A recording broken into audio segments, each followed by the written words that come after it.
तो मैं क्रमानुसार उन बातों को बताना चाहता हूं ताकि ध्यान से हम उन बातों को सुने। पहली बात यह है, मनुष्य के उसके अपने शब्दों के द्वारा, और दूसरी बात यह है मनुष्य के अपने विचारों के द्वारा, और तीसरी बात यह है मनुष्यों के अपने ठहराए हुए नियमों के द्वारा। तो ये तीन बातों के अंतर्गत मैं आज आपसे बात करूंगा। तो उसमें से पहली बात यह है कि मनुष्य के अपने शब्दों के द्वारा। तो जब प्रभु में हम नहीं थे, तो प्रभु में नहीं होने के समय हमारा जो मन आता था, जैसे मन आता था, जहां जाते थे, जहां करते थे। क्यों? क्योंकि हमें ऐसा कोई ज्ञान, ऐसा कोई समझ का बात परमेश्वर के वचन से हमको नहीं सिखाने वाला मिला, या यूं कहिए प्रभु का वचन हम तक नहीं पहुंचा। लेकिन जब प्रभु का वचन हमारे पास पहुंचा, तब प्रभु के वचन ने हमें यह सिखाया कि हम साधारण व्यक्ति नहीं हैं, हम एक विशेष व्यक्ति हैं। और जो विशेष व्यक्ति होते हैं ना, वो साधारण तरीके से अपने मुख के द्वारा शब्दों को नहीं निकाल सकते, क्योंकि अगर विशेष व्यक्ति साधारण तरीके से अपने शब्दों को मुख से निकालेगा तो उसके विशेष होने का प्रभाव जो है वो खत्म हो जाएगा, और साथ ही साथ खत्म होने के साथ साथ और ढेर सारी बातें उसके जीवन के अंदर घट जाएंगी। वचन बताता है हमारा ये मलयुद्ध लहू और मांस से नहीं है, परंतु प्रधानों, अधिकारियों और अंधकार के हाकिमों और दुष्टता की उन आत्मिक सेनाओं से है जो आकाश में है। हालेलुया। तो वचन के द्वारा इतना तो बात पता लगा कि कुछ अंधकार की शक्तियां आकाश में या वायुमंडल में, हम बोल सकते हैं, है। जो मेरी बात को समझ पा रहे हैं आप समझ लीजिए, अगर नहीं समझ पा रहे हैं तो भी परमेश्वर का आत्मा आपको समझाए, मैं ये प्रार्थना करता हूं। तो हमारा शत्रु जो है वो इस पृथ्वी पर कोई नहीं है, ठीक है? हालेलुया। हमारा शत्रु इस पृथ्वी पर कोई नहीं है, परंतु हमारे जितने शत्रु हैं वो आकाश में लटके हुए हैं। हालेलुया। और वो क्या करते मालूम है? हमारे मुख से निकलने वाले शब्दों को पकड़कर, या तो वो शब्द उनको हानिकारक हो जाते हैं, और फिर या तो वो शब्द उनको मिलते हैं और मिलकर उसको पकड़कर वो हमारे विरोध में ही हमें नुकसान पहुंचाने का काम करते हैं। इसलिए हर एक विश्वासी जो अपने आप को सच में विश्वासी मानता है, उसको क्या करना है? अपने बोलने के ऊपर एक नियंत्रण रखना है। क्योंकि आप जिसके पक्ष में बोलेंगे वो पक्ष आपका फेवर में आके खड़ा होगा। आप जिसका विरोध में बोलेंगे वो कमजोर पड़ेगा। हालेलुया। तो अगर आप परमेश्वर के पक्ष में खड़े हैं या परमेश्वर की ओर खड़े हैं और बोल शैतान के पक्ष की बात रहे हैं, तो परमेश्वर का तो ऐसा स्वभाव है, परमेश्वर आपका विरोध नहीं करता, ना करेगा, वो चुप हो जाता है। लेकिन शैतान चुप नहीं होता।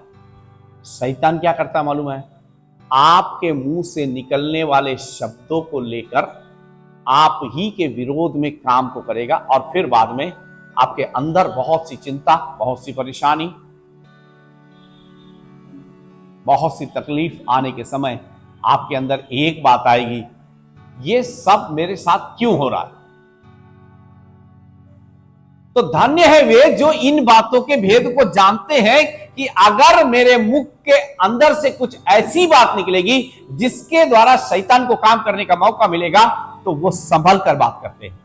और जिसको ये बात नहीं मालूम है वो क्या करते हैं? कुछ भी बोलने के समय में डरते या हिचकते नहीं है, क्योंकि उन्हें परमेश्वर का भय नहीं है। और जब परमेश्वर का भय नहीं है तो इन सब बातों के लिए सब लोग इतना गंभीरता से ध्यान नहीं देते। फिर भी मनुष्य का ऐसा स्वभाव है, वो अपने हिसाब से जीना चाहता है, अपने मन के अनुसार चलना चाहता है। और सही मायने तो मनुष्य का ऐसा ही स्वभाव है, उसका जो मन में आता है वो बकने में उसको बड़ा आनंद आता है। लेकिन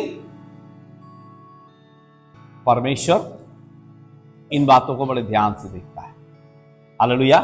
तो मुद्दे पर आते हैं। परमेश्वर का वचन इस प्रकार से ऐसे बोलता है, शब्दों के द्वारा मनुष्य जो कुछ अपने मुंह से अंगीकार करता है, उसके द्वारा शैतान को मनुष्य के जीवन में काम करने का अवसर मिलता है। जिस प्रकार मनुष्य यदि अविश्वास की बातें करता है तो उसके जीवन में निराशा उसके हाथ लगती है और वह नकारात्मक हो जाता है, और वही मनुष्य यदि विश्वास से भरा होता है तो वह सकारात्मक होता है और उसका काम भी सफल हो जाता है। हालेलुया। तो मतलब यह है, अगर आपके शब्दों में नकारात्मक बातें हैं और आप उम्मीद कर रहे हैं कि परमेश्वर कोई मिरेकल आपके लिए कर दे, परमेश्वर कोई आश्चर्य कर्म आपके लिए कर दे, यह होना असंभव है। क्योंकि आप जुबान से जो, देखिए, आपके मन को इस दुनिया में कोई नहीं जांच सकता। आपके मन को जांचने वाला एक ही है, उसका नाम है स्वर्ग का परमेश्वर या उद्धार करता यीशु मसीह। इसके अलावा आपके मन को कोई नहीं जांच सकता। लेकिन फिर भी शैतान क्या करता मालूम है? शैतान आपके मुंह से निकलने वाले शब्दों के ऊपर ही काम करता है। आपके मुंह से निकलने वाले शब्द ही उसे निराश कर सकते हैं, और आपके मुंह से निकलने वाले शब्द ही उसे उत्साहित कर सकते हैं कि ये मेरे मतलब का बात इसके जीवन से मुझे मिला।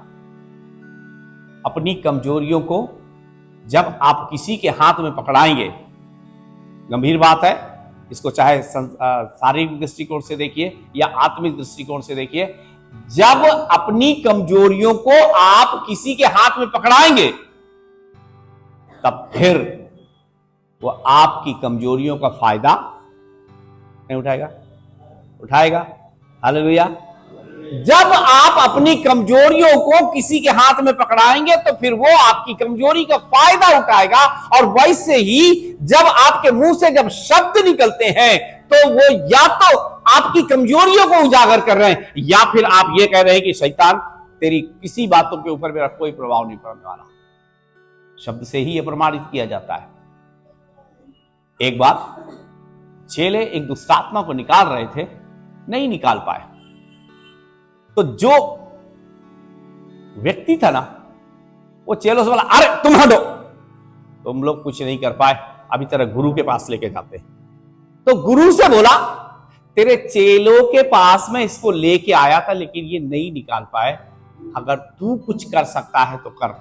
यीशु ने कहा, ये क्या होता है? तू कुछ कर सकता है?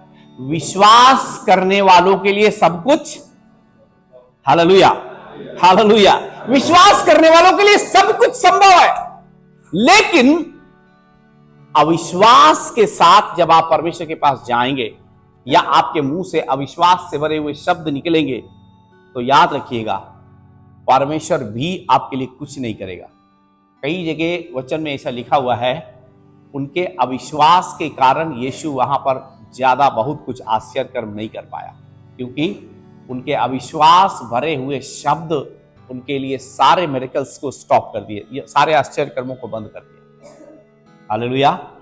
लेकिन अगर हम सकारात्मक हैं तो फिर क्या है मालूम है? वचन से भरे रहेंगे, विश्वास से भरे रहेंगे, सामर्थ्य से भरे रहेंगे, आशा से भरे रहेंगे, उम्मीद में बने रहेंगे, चाहे कष्ट में, तकलीफ में, परेशानी में, आंसुओं में, निंदा में, कैसी भी हालत में होंगे, लेकिन अगर हमारे शब्द सकारात्मक निकलेंगे तो शैतान हमारा कुछ भी नहीं कर सकता।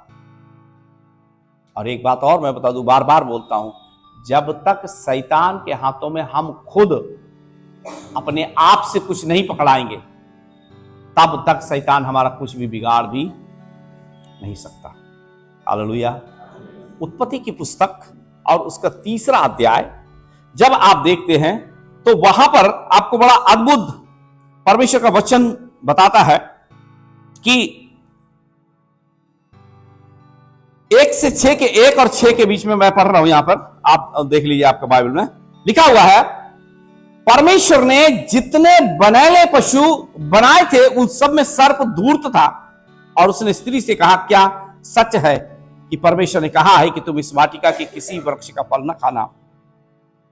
ये एक सवाल शैतान ने हवा के सामने एक नकारात्मक बातों को डाला। इसकी पूरा आप जब चर्चा सुनेंगे तो शैतान का एक ही काम था, परमेश्वर ने केवल इतना बोला था कि तुम इस 2 अध्याय 17 वचन में यह बात मिलेगी आपको।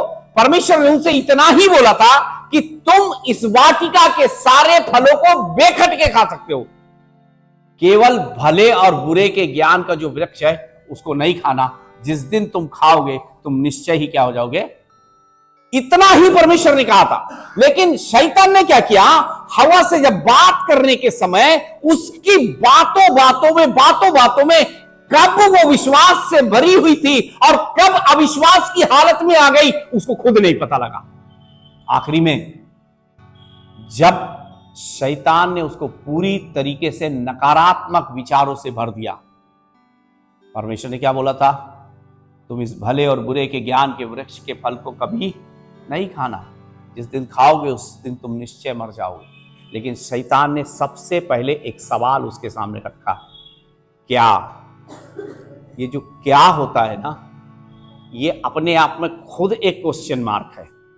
और यही से शैतान ने क्या किया, उसका जीवन के अंदर उन सब बातों और कामों को करना शुरू किया। और यहां पर भी जुबान के कारण हवा पाप में गिरने का कारण बन गई, क्योंकि जुबान से केवल उतना ही बोलना चाहिए जितना जुबान के अंदर परमेश्वर के फेवर की बात थी। लेकिन परमेश्वर के फेवर से हटकर जाकर खुद शैतान के पाले में खड़े होकर फिर परमेश्वर के फेवर को ढूंढ रही है, तो कहां से मिलेगा। परमेश्वर ने जो कहा था अगर वो बोलती ना, तो शैतान सर्प के रूप में उसके पास आया था, वो सर्प वहीं से वापस चला जाता। क्यों? क्योंकि शैतान को जब तक जीवन के अंदर काम करने का मौका नहीं मिलता है, शैतान रहता तो इर्द गिर्द ही है, लेकिन काम वो तब कर पाता है जब उसको काम करने का मौका मिलता है। आपको मैं एक बात बताऊं, यीशु मसीह जब 40 दिन 40 रात उपवास प्रार्थना किए, शैतान एक परीक्षा के रूप में उनके सामने आकर 3 बातों को लेके आया। वो सब आप जानते हैं, उसमें गहराई में नहीं जाना चाहता हूं, लेकिन उसको थोड़ा सा इंडिकेशन करके आपको समझ में आएगा कि कैसे शैतान भी कितना समय तक पीछा करता है। तो वही शैतान चला गया। चला जाने के बाद एक बार पतरस यीशु मसीह से बात कर रहा, कह रहा प्रभु ना करे कि तुझे मरना पड़े। इसी से पहले, अभी थोड़ी देर पहले, जब ये वचन आप जहां पर जाएंगे वहां पर थोड़ी देर पहले यीशु मसीह अपने बारे में पूछ रहे थे कि लोग मनुष्य के पुत्र को क्या कहते हैं।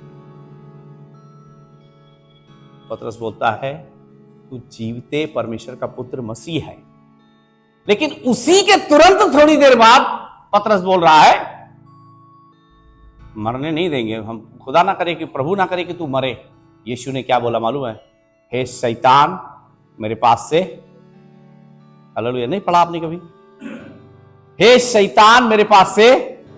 जिस शैतान ने 40 दिन 40 रात उपवास प्रार्थना के बाद यीशु के पास आकर परीक्षा किया और यीशु ने वचन के द्वारा उसके ऊपर जयवंत हुआ, वो शैतान दूर ही था, लेकिन फिर भी यीशु के इर्द गिर्द अपना ताना बाना बुनता ही रहता था। और आखिरी में पतरस के साथ आकर के शैतान उससे बात किया। यीशु ने तुरंत उसको जांचा और जान लिया ये शैतान फिर से मुझे अब एक नए तरीके से, एक नए षड्यंत्र में फंसाने के लिए प्रयास करता है, इसलिए हे शैतान मेरे पास से तू दूर हो जा। सांप आज पहली बार इस अदन की वाटिका में उत्पन्न नहीं हो गया है आकर के, ये सांप अदन की वाटिका में ही था, लेकिन ये बहुत दिनों से क्या कर रहा था, मौका तलाश रहा था। और मौका तलाशते तलाशते तलाशते फिर एक और भी बात थी कि हव्वा आदम को छोड़कर कभी अलग नहीं होती थी, तो शायद आज ये पहला दिन है कि हव्वा आदम को छोड़कर क्या हो गई, अलग हो गई। उसने कहा ये बढ़िया मौका है, इसी मौके की तलाश में तो मैं था। तब जाकर शैतान ने पहला अविश्वास या नकारात्मक बातों से शुरुआत किया, और कब हव्वा सकारात्मक से नकारात्मक हो गई हव्वा को पता भी नहीं लगा। फिर क्या हुआ मालूम है, आंखों के द्वारा, शैतान का काम करने का तरीका आंखों के द्वारा और शब्दों के द्वारा कैसे विश्वास की परिस्थिति से अविश्वास की परिस्थिति में लेकर आ गई, पता भी नहीं लगा।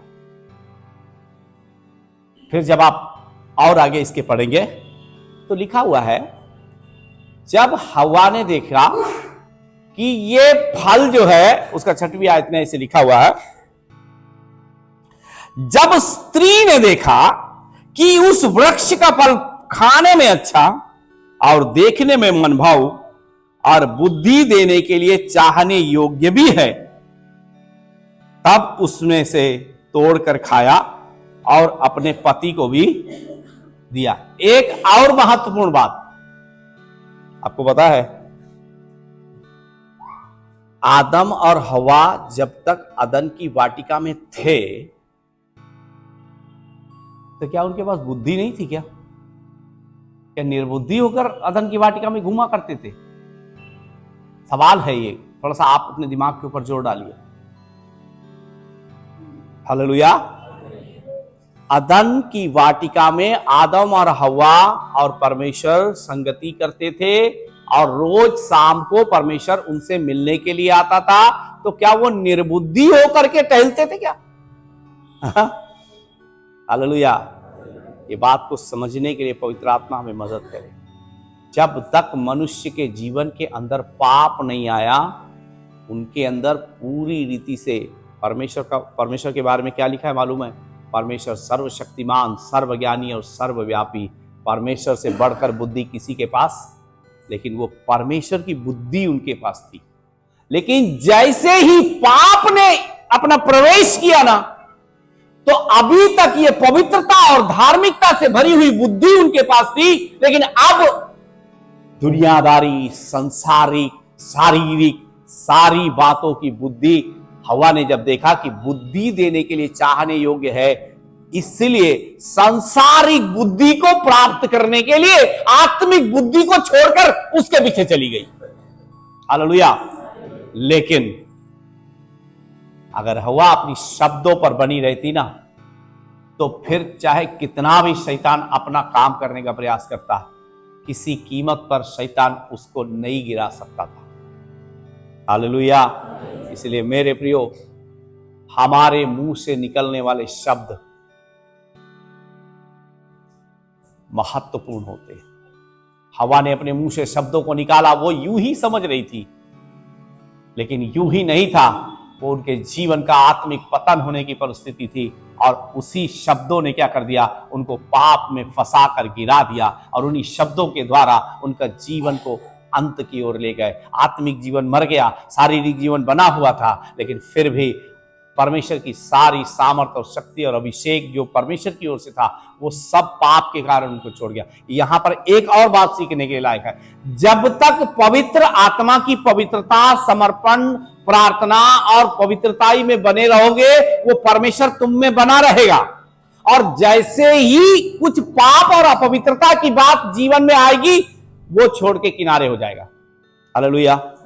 फिर आप चाहे कोई हो, हालेलुया, चाहे एक ऑफिस में चपरासी हो, चाहे फिर किसी देश के आप प्रधानमंत्री हो, परमेश्वर किसी का पक्षपात, जो कोई पवित्रताई में बना रहता है वो प्रभु में बना रहता है, और जो पाप में बना रहता है उसमें प्रभु नहीं रहता है, वो शैतान या संसार में बना रहता है। इसलिए हवा ने उस बुद्धि को पाने के लिए उसको देखने में चाहने योग्य है, और उसको खाया और खाकर पाप से भर गई, और आदम को भी जाकर के खिलाया। दोनों पाप में, दोनों पति पत्नी पाप के कारण उस अदन की वाटिका से जाना पड़ा उन्हें। लेकिन ये सब कैसे हुआ?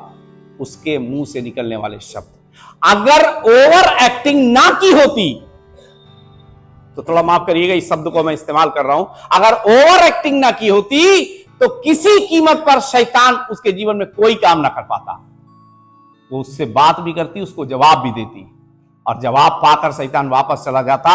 क्या यीशु का जवाब पाकर शैतान उसको छोड़कर नहीं चला गया? हालेलुया। क्योंकि यीशु ने क्या किया था?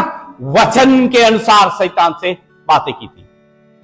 तो इसलिए आप में से किसी से भी जब शैतान बातें करता है, तो कैसे बात करें? वो वाली बुद्धि से बात ना करें जिस बुद्धि से उससे कोई जीत नहीं सकता। वचन के द्वारा, वचन की बुद्धि से बात करिए, तो शैतान आपके पास से भी चला जाएगा। यीशु के पास से चला गया ना, आपके पास से भी चला जाएगा। और फिर धीरे धीरे क्या होगा, आप आत्मा में बुद्धिमान होते चले जाएंगे, आत्मा में सामर्थ्य होते चले जाएंगे। जैसे जैसे आप सामर्थ्य होते चले जाएंगे, वैसे वैसे आपकी परीक्षा का स्तर भी बढ़ता चला जाएगा। इसलिए विश्वासी हैं तो हमें बहुत संभल कर हमारे शब्दों को निकालना चाहिए।